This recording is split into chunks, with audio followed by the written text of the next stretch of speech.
Department wise అక్కడ ICC form అయిందా లేదా చూసి ఒకవేళ ఐసీసీ కనుక మేడం వాళ్ళు చెప్పినట్టు ఇందాక యూనివర్సిటీలో అప్పుడు వెంటనే ఆ కంప్లైంట్ ని అక్కడ ఐసీసీ ఫామ్ చేయించి ఆ కంప్లైంట్ ని women and child welfare is the nodal officer for the posh act. ఇంకోటి షీ బాక్స్ లో my company is not registered.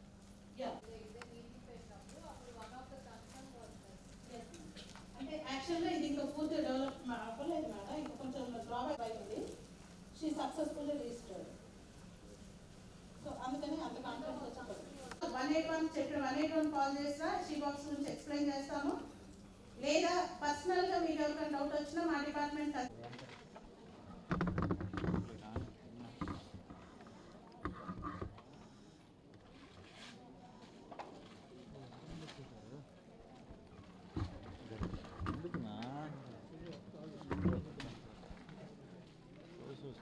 Madam madam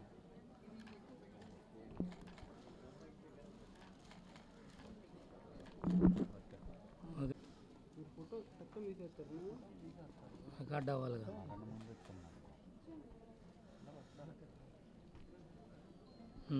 లేకపోతే ఎడ్యుకేషనల్ ఇన్స్టిట్యూషన్స్ చదువుకునే సంస్థల్లో కూడా లైంగిక వేధింపులు అనేవి కొంచెం ఎక్కువగా కంప్లైంట్స్ వస్తున్నాయి. కాబట్టి వాటి మీద మేము మొదటి నుంచి కూడా అంటే ఎక్కువ ఫోకస్ పెట్టి ప్రతి జిల్లాలో కూడా రివ్యూ మీటింగ్స్ పెడుతున్నాం.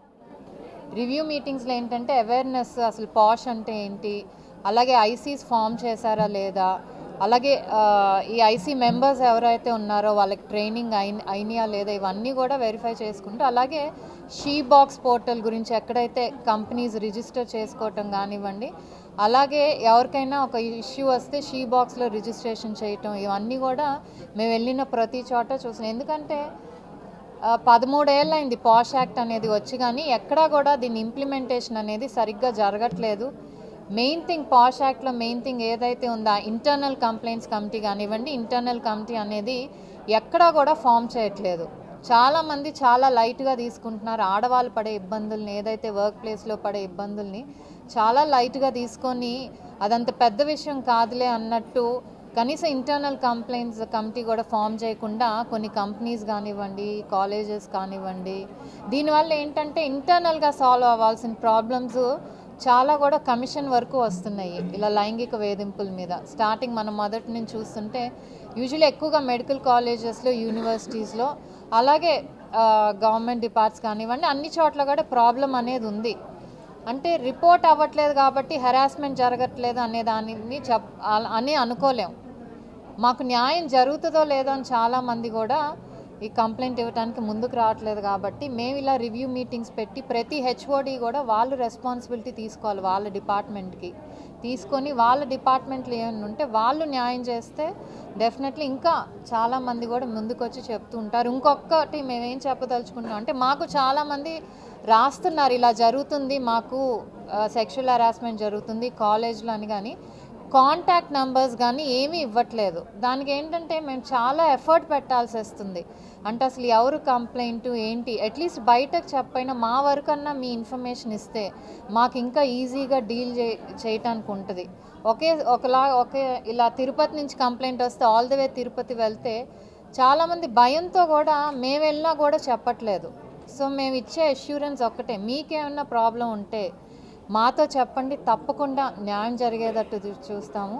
అవేర్నెస్ అనేది ఇక్కడ డిఎంహెచ్ఓ ఉన్నారు, అలాగే గవర్నమెంట్ హాస్పిటల్ డిప్యూటీ సూపరింటెండెంట్ ఉన్నారు, పీడీస్, వీళ్ళందరికీ కూడా చెప్తున్నాం అవేర్నెస్ అనేది క్రియేట్ చేయాలి. ప్రతి కంపెనీని కూడా లయబుల్గా పెట్టాలి వాళ్ళు కనుక ఐసీస్ ఫామ్ చేయకపోతే, లేకపోతే డిస్ప్లే చేయకపోతే కనుక. ఎందుకంటే మనం పుష్ చేస్తేనే వాళ్ళు చేస్తారు. అల్టిమేట్లీ అదేంటి సిస్టమ్ డ్రివెన్గా అయిపోతుంది తప్పితే ఎవరో మేము వచ్చి చెప్తే అలా ఒక పర్సన్ వల్ల అది నడవకూడదు. ఏది కూడా సిస్టమ్ డ్రివెన్ అవ్వాలి.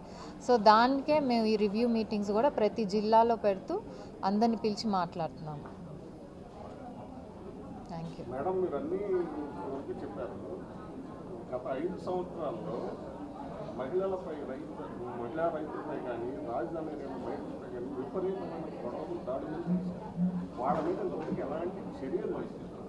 మీరేమన్నా ఇప్పుడు 2 సంవత్సరాలు ఇంతవరకు ఏం చేయలేదు. ఇప్పుడు ఎక్కడున్నా అప్పుడే లేదు, ఇప్పుడు ఎందుకు లేదండి. డెఫినెట్లీ అప్పుడున్న కల్చర్ వేరు. అప్పుడు మీరు చెప్పిన దాంట్లో నేను బాధితురాలనే. సో అప్పుడు ఏదైతే అదే అంటున్నా, ఇప్పుడు మన ఈ పాష్ యాక్ట్ మాట్లాడుతున్నా ఏదైతే మాట్లాడుతున్నా అంటే ఆ వర్క్ ప్లేస్ ఉన్న కల్చర్ అంటే ఆ నడిపే మనిషి మీద ఉంటుంది. వాళ్ళు ఎలా ప్రవర్తిస్తే డిపార్ట్మెంట్ మొత్తం కూడా అలానే ప్రవర్తిస్తుంది. ఇప్పుడు ఎక్కడ ఈ గవర్నమెంట్ కూడా ఒక కల్చర్ ఆడవాళ్ళ మీద దాడులు కానివ్వండి, మాటలు ఇలా మాట్లాడితే ఊరుకో అనే చెప్తుంది. సో డెఫినెట్లీ అంతకుముందు ఏదైతే మీరు 5 ఏళ్లలో చెప్పారో ఆ నంబర్స్ ఏవి ఇప్పుడు లేవు. ఇప్పటికీ అంతకుముందు కమెంట్ చేయటం కూడా విపరీతంగా రోజుకొకళ్ళు వచ్చి కమెంట్ చేస్తూ ఉండేవాళ్ళు.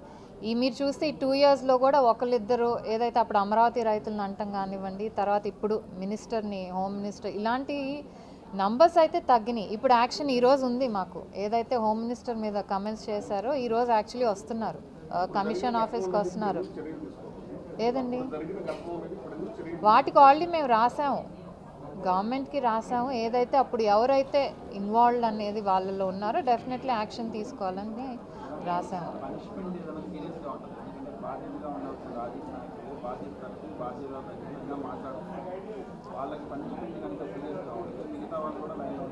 పనిష్మెంట్ అంటే అట్లీస్ట్ ఇప్పుడు మనం పిలిపియటమే ఇది కదండి. దట్ మేమేమన్నా చూస్తూ ఊరుకోరు, పిలిపిస్తారనే ఇది మనం క్రియేట్ చేస్తున్నాం కదా. సో ఇదేంటంటే గవర్నమెంట్ నుంచి కూడా అట్లీస్ట్ మన స్టేట్ వరకు, అంటే మిగతా ఏ స్టేట్లో ఉందో ఇలాంటి కల్చర్ నాకు తెలియదు, కానీ ఆంధ్రప్రదేశ్లో అయితే ఇలా అంటే రాజకీయాల కోసం ఇంట్లో మహిళలు కానివ్వండి, బయటకు వచ్చిన వాళ్ళని, వర్క్ చేసే ఎమ్మెల్యే, వీళ్ళందరినీ కూడా అంటూ ఉంటుంది. సో అట్లీస్ట్ గవర్నమెంట్ మన స్టేట్లో వరకు ఒక యాక్ట్ అన్న తీసుకొచ్చి ఇంప్లిమెంట్ చేస్తే చాలా వరకు తగ్గుతాయి.